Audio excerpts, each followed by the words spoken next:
Hello my dear friends, আজকে দ্বিতীয় video নিয়ে হাজির হয়েছি। রবার্তো লেভানডোভস্কি গত রাতে হ্যাটট্রিক করেছেন। এর ফলেই বিপদের সমূহ সম্ভাবনা মাথায় নিয়ে জাভি হার্নান্দেজের দল এফসি বার্সেলোনা কিছুটা হলেও বেঁচে গেল।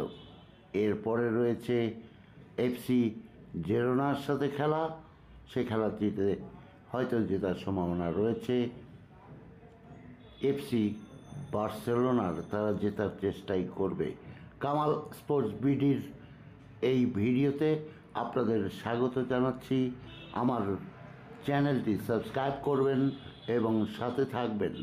আমি বারবার জানিয়েছি আমার দ্বিতীয় চ্যানেল কামালের বিবিধ, এটিও আপনারা অনুগ্রহপূর্বক সাবস্ক্রাইব করলে উপকৃত হব।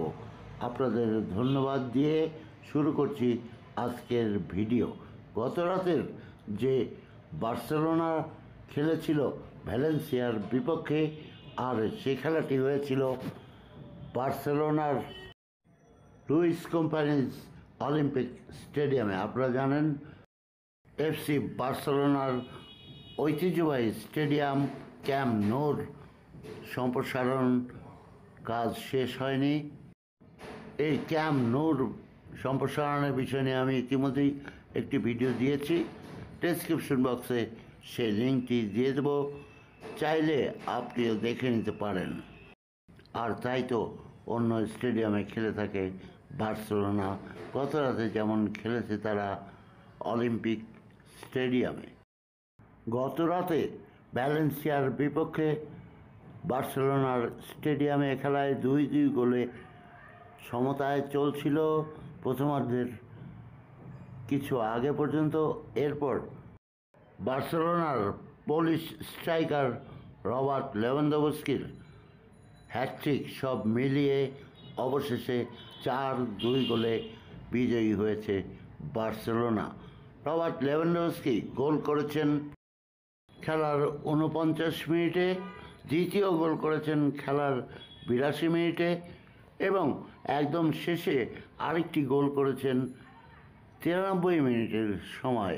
এর ফলে লেভানডোভস্কির হয়ে গেল 30টি হ্যাটট্রিক। এতদিন তিনি উরুগুয়ের স্ট্রাইকার, এখন খেলছেন ইন্টার মিয়ামিতে। সেই লুইস সুয়ারেজের সমান সমান হ্যাটট্রিক করে, অর্থাৎ 29টি হ্যাটট্রিক করে সমান সমান ছিলেন। এবার হয়ে গেল তার 30টি হ্যাটট্রিক এবং হ্যাটট্রিকে রবার্ট লেভানডোভস্কি শীর্ষস্থান দখল করে নিলেন। আর এই বিজয়ের ফলে বার্সেলোনা লা লিগার পয়েন্ট টেবিলের 2 নম্বরে উঠে গেল। হারলে হয়তোবা বার্সাকে নিচের দিকেই যেতে হতো। এর পরের যে খেলা রয়েছে আগামী 4 মে জিরোনার বিপক্ষে, এবং সেই খেলাটি হবে জিরোনার মাঠে। কাজেই সেই খেলাটিতে যেহেতু জিরোনা এখন 3 নম্বর পজিশনে রয়েছে, 2 নম্বর পজিশন নিয়ে আবার যুদ্ধ হবে। বন্ধুগণ, আপনারা জানেন রিয়াল মাদ্রিদ অনেক দূরত্বে অবস্থান করছে এবং তারা শীর্ষ অবস্থান নিয়েই টিকে রয়েছে। হয়তোবা লা লিগা চ্যাম্পিয়ন হবে রিয়াল মাদ্রিদ, এ ব্যাপারে অনেকটাই সন্দেহ কম। 2 নম্বর পজিশনে কে থাকবে, বার্সেলোনা নাকি জিরোনা, এটি নিয়েই এখন যুদ্ধ চলছে। আমার সাথে থাকুন।